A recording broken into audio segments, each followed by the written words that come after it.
여러분, 이거 아세요? 1940년 나치 독일의 침공으로 프랑스가 패배한 이후 괴뢰 정부인 비시 프랑스 정부가 수립되자 당시 프랑스에 거주하던 수많은 유대인들은 시간이 지날수록 더욱 심각해지는 유대인 차별 정책과 쥐도 새도 모르게 독일로 끌려갈지 모른다는 두려움으로 인해 매우 고통스러운 나날을 보내고 있었습니다. 그들은 독일군의 눈을 피하며 주변의 도움을 받아 간신히 신분을 숨긴 채 이 악몽 같은 시간이 끝나기만을 바랬죠. 그렇게 살 길을 찾아 헤매던 유대인들에게 어느 날 한 남자가 찾아오게 됩니다. 남자의 이름은 마르셀 푸티오. 당시 지역에서 신망 높은 의사였던 그는 스스로를 반나치 저항 세력인 레지스탕스의 일원이라 소개하며 아르헨티나 정부의 도움을 받아 프랑스에서 핍박받고 있는 유대인들을 해외로 도피시키는 일을 하고 있다는 사실을 밝혔죠. 푸티오는 당시 중립국이었던 스페인 국경을 통해 아르헨티나로 떠날 수 있는 배편과 해외 입국에 필요한 각종 예방접종까지 도와주겠다며 구체적인 탈출 계획을 사람들에게 서슴없이 이야기했고, 이대로 가만히 앉아있다가 나치에게 당할 바엔 차라리 남미에서 새로운 시작을 도모하는 것이 훨씬 더 나을 것이라 판단한 유대인들은 그의 도움을 받아 프랑스를 탈출하기로 계획합니다. 어찌나 실력이 뛰어났던지 그의 도움을 받은 사람들은 마치 증발하듯 사라졌고, 누구에게도 들키지 않고 모든 흔적을 지운 채 유대인들을 프랑스 밖으로 도피시키는 이 위대한 의사의 소문은 곧 유대인들 사이로 아름아름 퍼졌죠. 이후 1943년 유대인을 돕는 프랑스 의사의 이야기가 나치 독일의 비밀경찰 게슈타포에게도 흘러가게 되어 결국 푸티오는 약 8개월간 옥살이를 하게 되었는데, 나치들의 계속된 모진 고문과 구타 속에서도 그는 자신을 거쳐간 사람들이 어디 있는지, 그리고 자신이 무엇을 했는지에 대해선 끝까지 이야기하지 않았습니다. 이후 증거 불충분으로 풀려난 그는 만신창이가 되었지만 그럼에도 불구하고 계속 유대인들과 접촉해 해외로 보내는 일을 끝끝내 멈추지 않았죠. 나치에 대한 두려움에 떨고 있는 유대인들에게 있어 이 마르셀 푸티오의 헌신적인 노력은 그야말로 역사에 남을 법했습니다. 하지만 이후 시간이 지나 역사에 남겨진 그의 이야기는 예상했던 것과는 상당히 다르다고 할 수 있죠.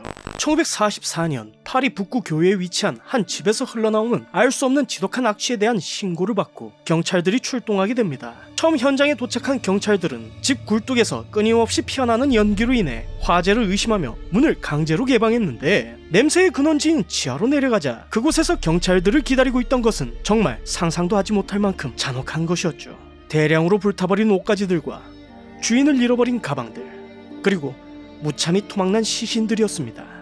이후 경찰이 지하실에서 발견된 토막들을 짜맞추자 무려 10구가 넘는 시신이 생석회가 발리거나 불타있는 채로 방치되어 있다는 사실이 밝혀졌고, 놀랍게도 이 끔찍한 죽음의 지배주인은 마르셀 푸티오였죠. 푸티오는 프랑스에서 가장 흉악한 연쇄살인범 중 하나로 오래전부터 자신의 직업이 의사라는 점을 교묘히 악용해 의료품 절도와 마약 밀매 등 다양한 범죄 이력을 가졌던 그는 나치 독일이 프랑스를 점령하자 곧바로 기가 막힌 사업을 구상하게 됩니다. 바로 갈 곳 없이 절박한 처지에 놓여있던 유대인들을 이용하는 것이었죠. 그는 저항 세력을 사칭해 인당 25,000프랑, 즉 우리 돈으로 약 1억 원에 가까운 비용을 지불하는 조건을 내걸며 프랑스를 빠져나가게 해주겠다는 소문을 유대인 커뮤니티에 퍼뜨렸고, 이에 혹한 사람들이 탈출에 필요한 모든 짐을 꾸려 자신의 집으로 찾아와 돈을 지불하면 그 즉시 예방접종을 명분으로 치사량의 청산가리를 주입해 살해했습니다. 이후 피해자의 짐을 뒤져 값이 나가는 귀중품은 따로 챙기고 나머지 것들과 시신은 지하실에 설치된 소각로에 불태워 모든 증거를 완벽히 없앴죠. 이렇게 피해자들이 흔적 없이 사라지더라도 그 주변인들은 피해자가 푸티오를 따라 안전히 프랑스 땅을 떠났다고 생각했기에 그 누구도 의심할 수 없는 거의 완벽에 가까운 범죄였습니다.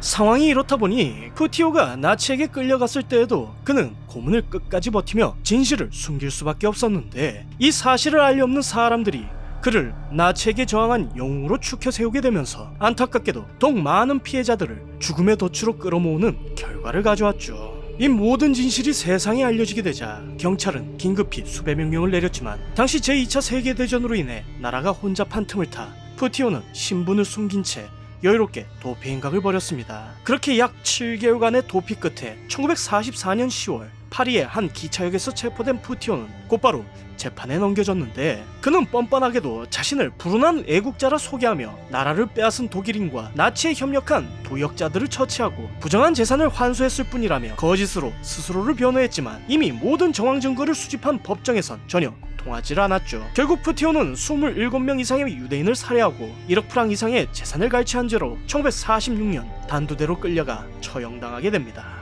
여러분은 가장 절박한 사람들을 노린 이 끔찍하고 무시무시한 인간 사냥꾼에 대해 어떻게 생각하시나요?